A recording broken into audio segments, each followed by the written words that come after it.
आदरणीय प्रधानमंत्री जी और आदरणीय गृह मंत्री जी का नेतृत्व और भारतीय जनता पार्टी के कार्यकर्ताओं की कठिन मेहनत रंग ला रही है।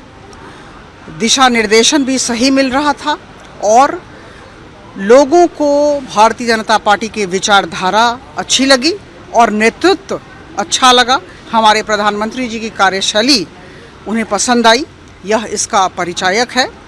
और निश्चित तौर पर कहूँगी कि जहाँ तक आसाम की बात है, वहाँ हमारी सरकार थी और हमारी सरकार वहाँ रहेगी।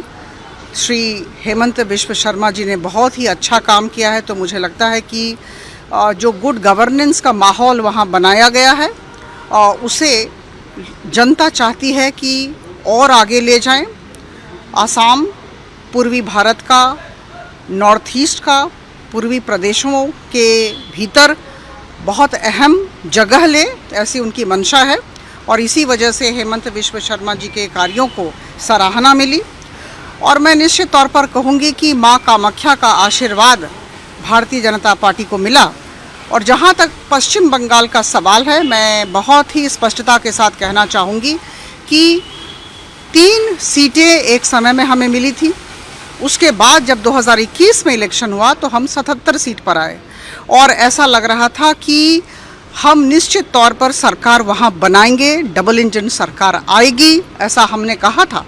लेकिन बहुत लोगों को विश्वास नहीं हुआ था। There are many naysayers.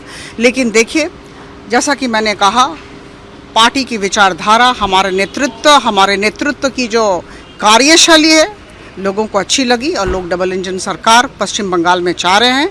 और उन्होंने देखा है उड़ीसा को, उन्होंने देखा है बिहार को, उन्होंने देखा है जितने भी आसपास अंचल के राज्य हैं उनको, आसाम को देखा, नॉर्थ ईस्ट के अधिकांश राज्यों को देखा, आंध्र प्रदेश में भी हम मिलित उद्यम से सरकार चला रहे हैं, उसे भी देखा। तो जहां डबल इंजन सरकार है, निश्चित तौर पर वहां पर डबल फायदा होता है और डबल स्पीड से प्रोग्रेस होता है, विकास होती है, विकास की गति होती है। तो मुझे लगता है कि ये कोई भी कुछ भी अप्रत्याशित नहीं है, लेकिन ये एग्जिट पोल है और मुझे ऐसा लगता है कि जो एग्जिट पोल है वही एग्जैक्ट पोल है। दूसरी ओर तमिलनाडु और केरला में कहीं ना कहीं एनडीए पिछड़ रही है। नहीं, देखिए, ये हम मेहनत कर रहे हैं वहाँ। जैसा कि मैंने कहा, पश्चिम बंगाल में भी हम 3 से 77 पर आए। जहाँ तक लोकसभा की बात है, आपको ज्ञात होगा कि हम महज 3 सांसद थे और आज हर जगह ट्रेजरी बेंचेस है। आप देख लीजिए क्या वृहत आकार से ट्रेजरी बेंच लोकसभा के अंदर है। हम 240 से ज़्यादा हैं।